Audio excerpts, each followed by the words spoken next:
កាលពីព្រេងនាយមានសត្វឆ្មាប្រផេះដ៏គួរឲ្យស្រឡាញ់មួយក្បាលនិងកណ្ដុរតូចរបស់វាអាប្រផេះបានសួរទៅកាន់កណ្ដុរថាណែមិត្តសម្លាញ់តើយើងអាចធ្វើជាមិត្តល្អនឹងគ្នាជារៀងរហូតបានទេកណ្ដុរតូចញញឹមរួចនិយាយថាបានតើឲ្យតែយើងចេះជួយគ្នាថាមានរឿងអ្វីក៏យើងមិនបោះបង់គ្នាដែរបន្ទាប់ពីបានខ្លាចជាមិត្តនឹងគ្នាឆ្មាប្រផេះនិងកណ្ដុរតូចក៏បានដើរចូលទៅក្នុងព្រៃវេទមន្តមួយស្រាប់តែមេឃប្រែជាងងឹតវូវូសំឡេងបក់បោកមកយ៉ាងខ្លាំងកណ្ដុរតូចញ័រខ្លួនទៅត្រើតរួចខ្សឹបសួរឆ្មាថាណែមិត្តសម្លាញ់តើឯងឃើញភ្នែកខៀវធំនៅពីក្រោយដើមឈើនោះទេឆ្មាប្រផេះបាននិយាយទៅកាន់កណ្ដុរថាណែប្រយ័ត្ន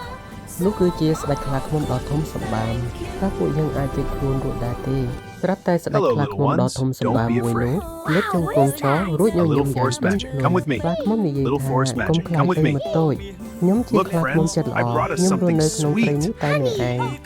តើអ្នកទាំងពីរចង់ញ៉ាំទឹកឃ្មុំសុទ្ធដែរឬទេ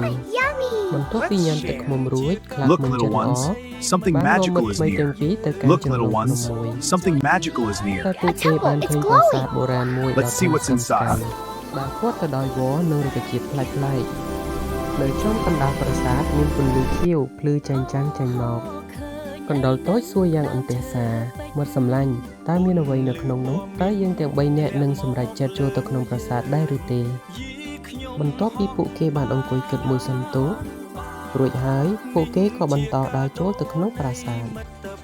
វ៉ាវមិត្តទាំង3នាក់ស្ទើរតែមិនជឿនឹងភ្នែកខ្លួនឯងឡើយនៅចំកណ្ដាលប្រាសាទមានដើមឈើប្រាក់ដើមឈើមាសដ៏ធំមួយដែលមានផ្លែត្បូងពេជ្រភ្លឺចែងចាំងខ្លាឃ្មុំចិត្តល្អបាននិយាយថានេះគឺជាដើមឈើមិត្តភាពបើអ្នកណាមានចិត្តល្អដើមឈើនេះនឹងផ្ដល់សេចក្តីសុខឲ្យ